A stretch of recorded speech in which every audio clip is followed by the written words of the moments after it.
Assalamualaikum, halo semuanya. Saya Mutia Asila Gasali dengan NIM 2301016641313, mahasiswa Psikologi UNESA angkatan 2023 yang saat ini sedang melaksanakan magang pada instalasi Pusat Pelayanan Terpadu atau PPT di Rumah Sakit Bayangkara Surabaya, HS Samsuri Mertojoso.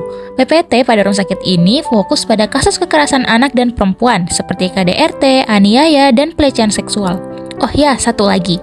PPT juga menerima permintaan khusus dari polisi untuk menangani kasus laki-laki dewasa. Alur penanganan kasusnya diawali dari korban kekerasan datang ke PPT dan melakukan pendaftaran di bagian administrasi. Di sini, saya bertugas dalam membawa surat-surat yang berisi data korban yang akan didaftarkan.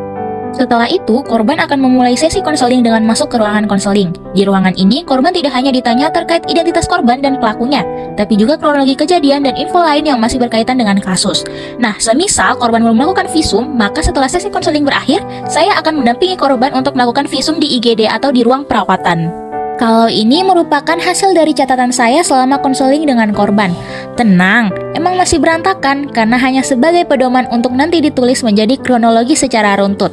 Lalu saya akan rangkum karena akan diinput ke dalam form konseling.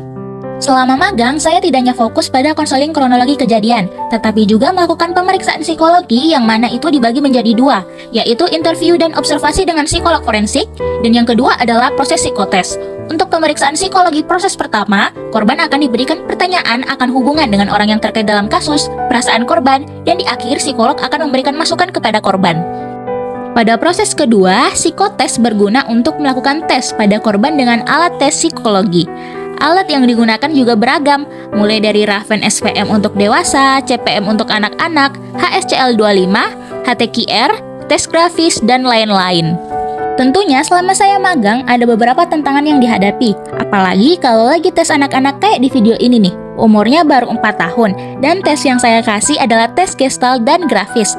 Tapi korban susah untuk menggambar sesuai instruksi karena memang masih kecil. Akhirnya korban ini hanya menggunakan tes gestalt setelah rayuan yang panjang dengan mobil-mobilan. Nah, yang ini kami lagi menuju ruangan Kasubit Yan Mendokpol yang mana kami melewati ruangan imunoterapi, terus lanjut naik ke lantai 1.